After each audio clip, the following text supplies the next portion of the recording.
Good evening students. इस video के माध्यम से हम लोग दिए गए दो हिंदी गद्य खंड का अंग्रेजी में ट्रांसलेट करेंगे। उसमें देखेंगे किस प्रकार के वाक्य आए हैं, सिंपल है, कंपाउंड है, कॉम्प्लेक्स है, और उनके निर्माण में किस प्रकार के संयोजक प्रयोग किए गए हैं, उनका सावधानी पूर्वक हिंदी से अंग्रेजी में अनुवाद करें। पहला है, डॉक्टर राजेंद्र प्रसाद एक साधारण परिवार में पैदा हुए थे। Doctor Rajendra Prasad was born in an ordinary family. Doctor Rajendra Prasad was born, doctor Rajendra Prasad पैदा हुए थे इन एन ऑर्डिनरी फैमिली, साधारण परिवार। उन्होंने प्रारंभिक शिक्षा घर पर ही पाई। He got his primary education at home. He got his primary education at home. एक मौलवी साहब उन्हें उर्दू पढ़ाते थे। ए मौलवी used to teach him Urdu. ए मौलवी used to teach him Urdu, उन्हें उर्दू पढ़ाया करते। इसके बाद वे छपरा स्कूल गए।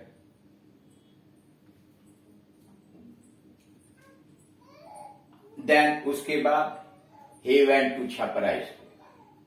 Then he went to Chhapra school.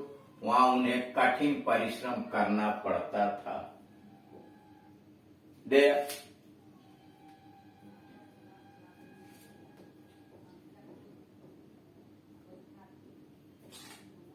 वहां पर he had to work hard, उन्हें कठिन परिश्रम करना पड़ता था।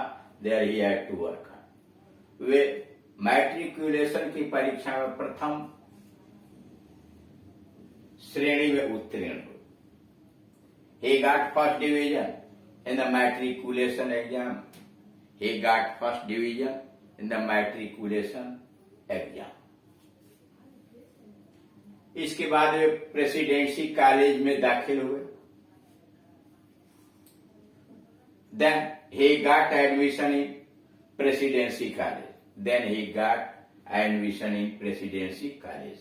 वहां भी इन्होंने प्रथम स्थान प्राप्त किया।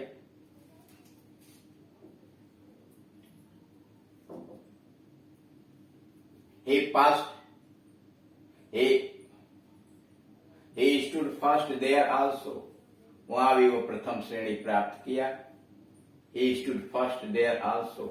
कलकत्ता विश्वविद्यालय में उन्होंने एमए और वकालत की परीक्षा पास की। He passed MA and took a degree in law from University of Kolkata.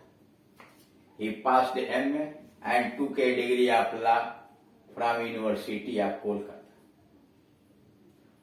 Rajendra बाबू महात्मा गांधी के सच्चे अनुयायी थे। राजेंद्र बाबू was true follower of Gandhi ji. Rajendra Babu was true follower of Gandhi ji. वे भारत के प्रथम राष्ट्रपति हुए। He became the first president of India। और भारत के प्रथम राष्ट्रपति हुए। He became the first president of India।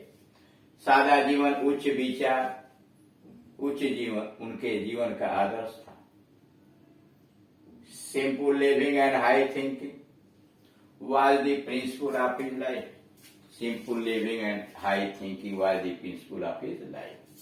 दूसरा है, नवयुवकों में अपने देश की सेवा करने के लिए बड़ा उत्साह दिखाई देता है।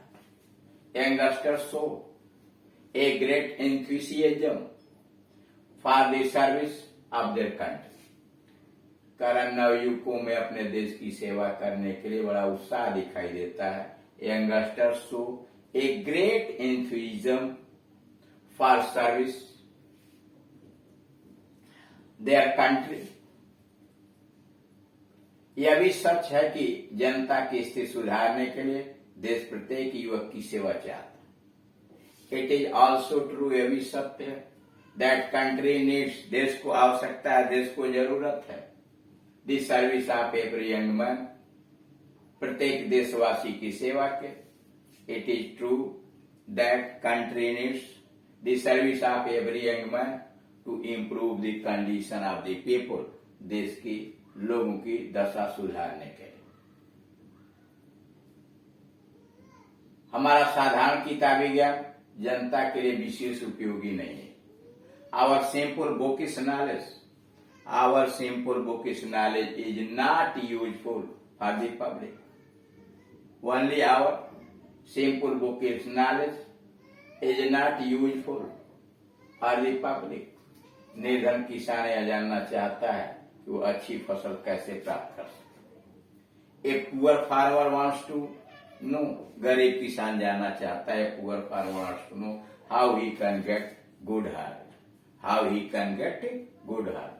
वो अच्छी फसल कैसे प्राप्त कर सके। देश में नवयुवकों की यह जिम्मेदारी है कि वह पढ़ने लिखने के पश्चात देश की सेवा सच्चे हृदय से करें।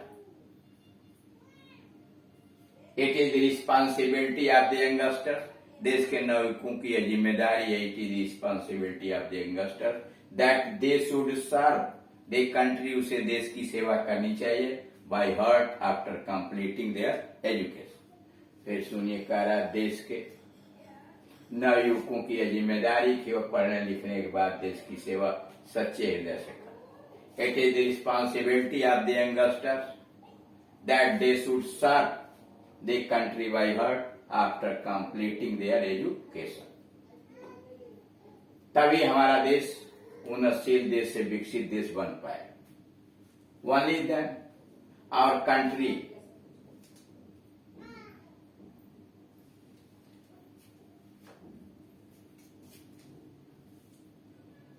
Can turn into a developed nation from the developing one. Only then, केवल तभी देश उन्नतशील देश से विकसित देश बन सकेगा। Only then our country can turn into a developed nation from the developing one।